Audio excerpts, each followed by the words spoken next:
What happens when America's most carefully controlled celebrity walks onto late-night television?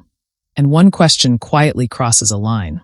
The studio lights burn hot, washing the stage in gold and shadow.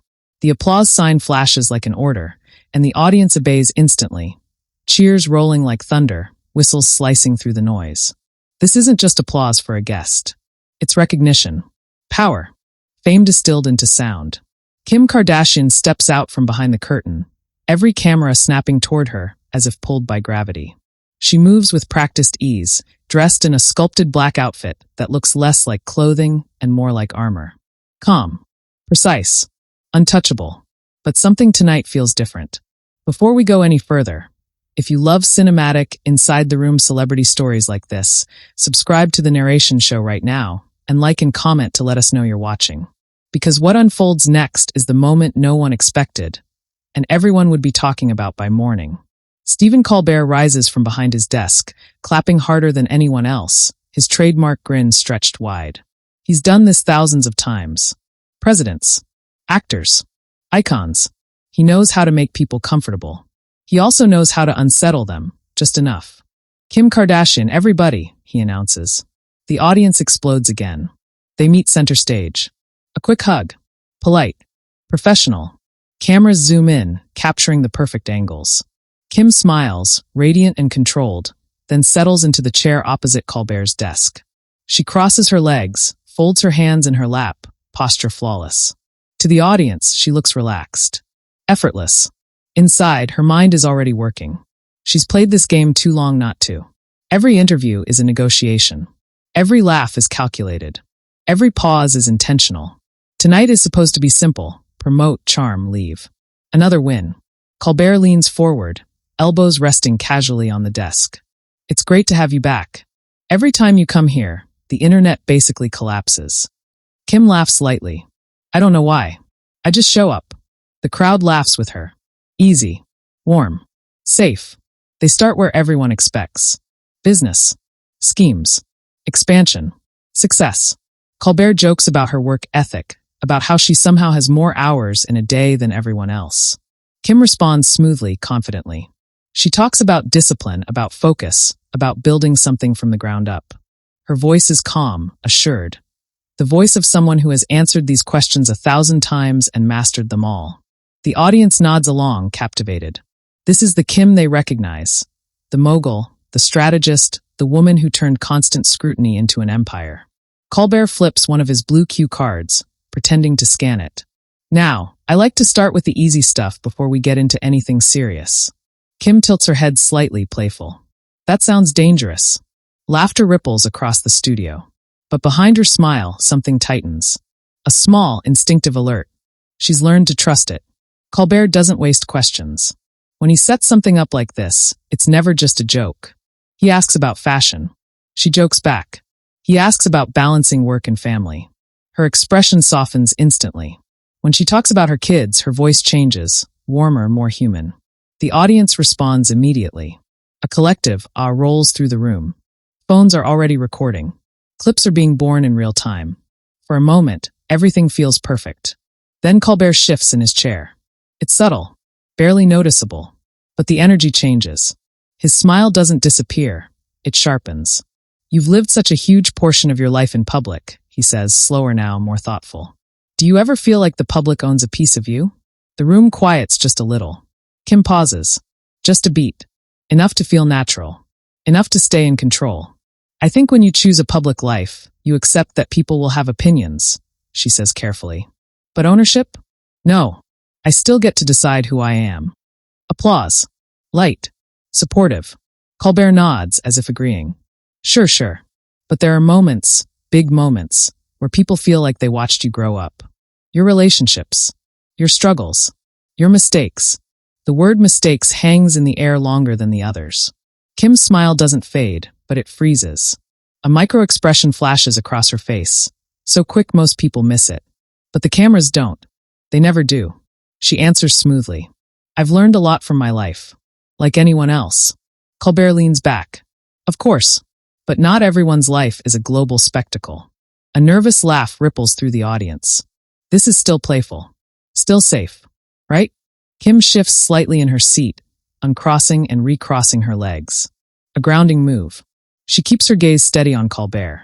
And that spectacle, he continues, voice still light, started very early. Sometimes people say your fame came from one very specific moment. Do you think? There it is. The word unsaid but unmistakable. The studio seems to inhale all at once.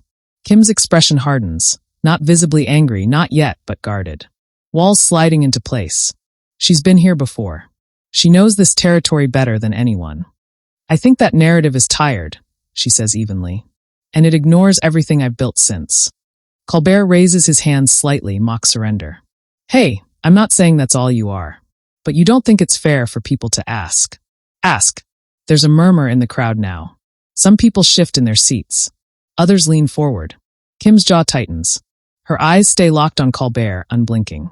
She can feel it, that familiar heat crawling up her spine. Years of headlines.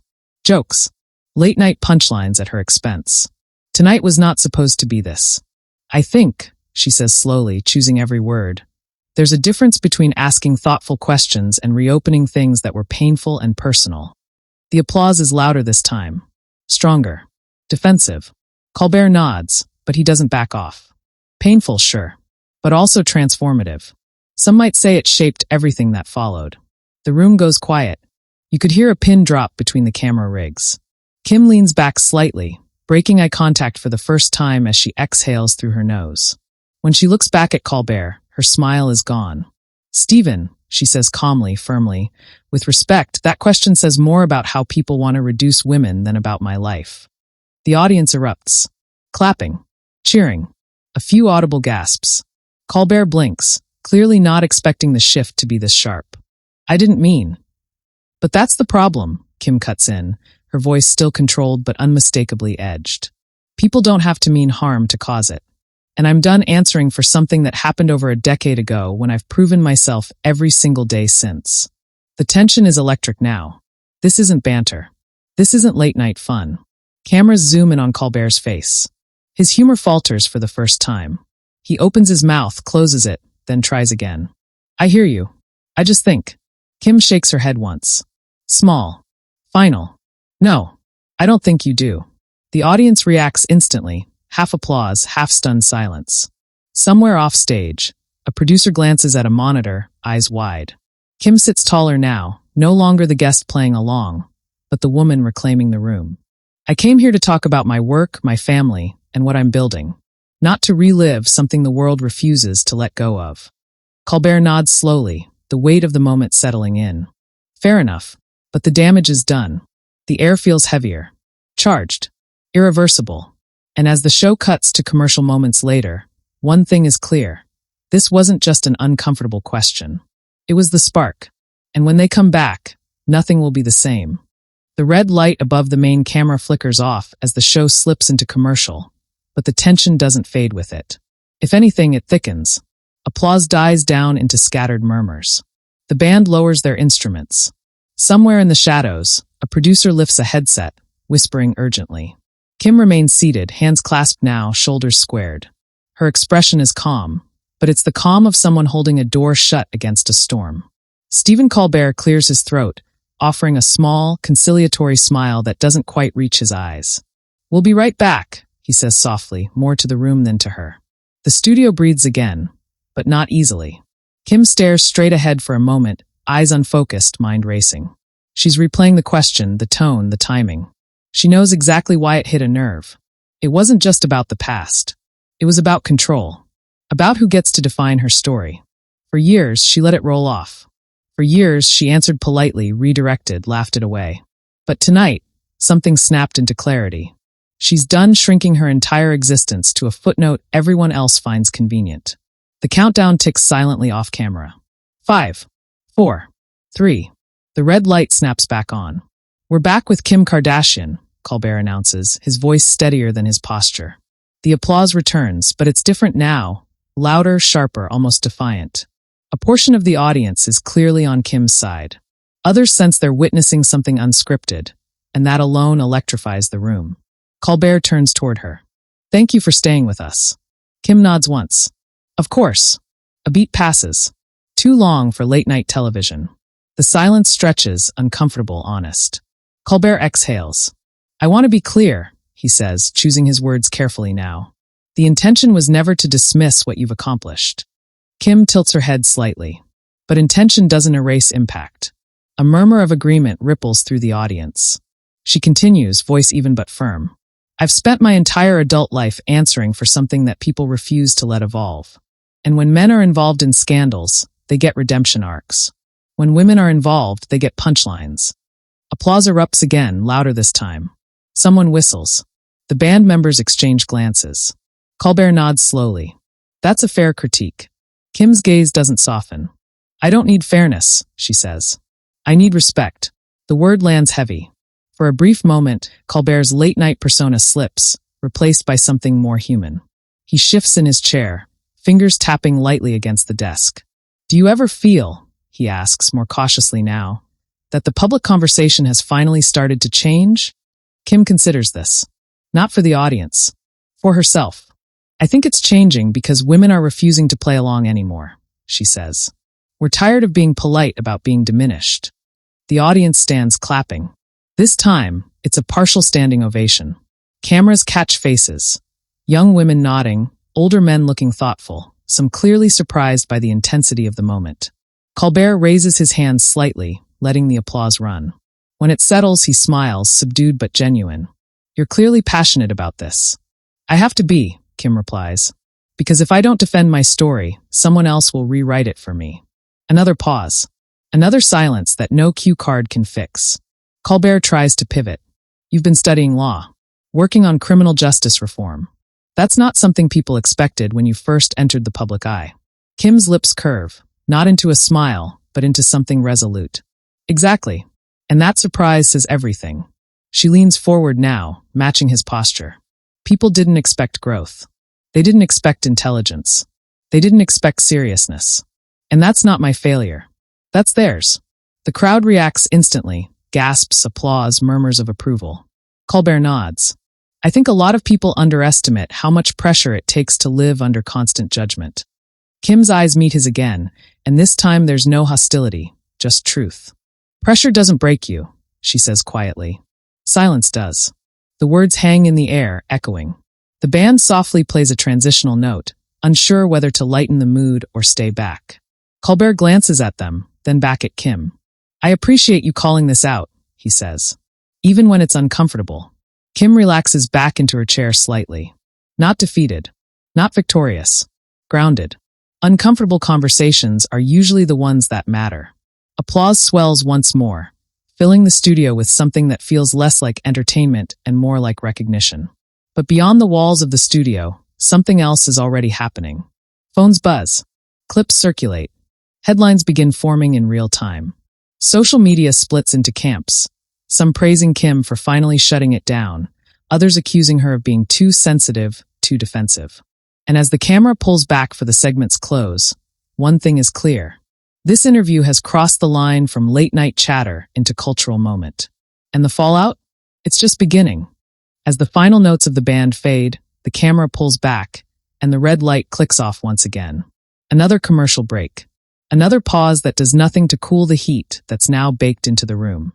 Behind the desk, Stephen Colbert exhales slowly, rubbing his hands together as if trying to reset the night. This wasn't how the segment was supposed to go. Late night thrives on rhythm, setup, punchline, release. But the rhythm is gone now, replaced by something raw and unpredictable. Kim sits perfectly still, eyes forward, expression composed. Yet beneath the calm, her thoughts churn. She knows this moment will live forever. It will be clipped, slowed down, dissected. Every syllable weighed. Every facial expression analyzed. There's no undoing it. A stagehand crosses quietly, adjusting a light that suddenly feels too bright. Somewhere off camera, a producer whispers urgently into a headset. We're trending already, another voice mutters. The countdown begins again. 3, 2, 1. The red light returns, and with it the pressure. We're back, Colbert says, forcing a smile that now carries more humility than humor. Kim, I want to thank you for being honest with us tonight. She nods. Honesty is all I have. The audience applauds, but this time it's restrained, reverent. They're no longer watching a show. They're witnessing a reckoning. Colbert glances down at his cards, then sets them aside deliberately. I think sometimes comedy forgets its responsibility, he admits. We're trained to poke, to prod. But that doesn't mean everything is fair game. Kim turns fully toward him now. And that's all I'm saying. You can joke about my fashion, my business, my accent, whatever. But when you reduce my entire existence to one moment, you erase the work, the growth, the mistakes I owned and learned from. A ripple moves through the crowd. Heads nod. Someone whispers, she's right. Colbert listens, truly listens. Do you feel, he asks, that people want you frozen in time? Like they're more comfortable with the version of you they already decided on. Kim doesn't hesitate. Yes, because growth challenges people. It forces them to admit they were wrong. Applause breaks out again, louder than before. Even some of the band members clap, unable to hide their reaction. Kim continues, voice steady but emotional now. I've been punished for surviving something public. For not disappearing. For not being ashamed enough. Her eyes glisten, not with tears but with intensity. The studio is silent. Colbert swallows. That's not something I think many people consider. They don't want to, Kim replies. Because it's easier to judge than to empathize. A woman in the front row wipes her eyes. A man behind her leans back, arms crossed, thoughtful. Colbert nods slowly. I want to apologize, he says. Not performative. Not loud. Just real. If my question crossed a line. The audience reacts instantly, gasps, then applause. Kim looks at him for a long moment. This is the moment people will replay. Did she forgive? Did she escalate? I accept the apology, she says finally. But I hope this conversation goes beyond tonight. The applause is deafening now. A full standing ovation. Cameras pan across the crowd, capturing faces lit with emotion. Colbert smiles, relieved but still humbled. I think it will. They sit in the aftermath of the moment, the energy still vibrating between them. The segment moves toward its end, but the weight of what's happened refuses to dissipate. Colbert turns to the camera. When we come back, we'll talk about what Kim is working on next. But everyone knows the next project isn't what matters anymore. As the show wraps and the credits begin to roll, Kim stands, smoothing her outfit.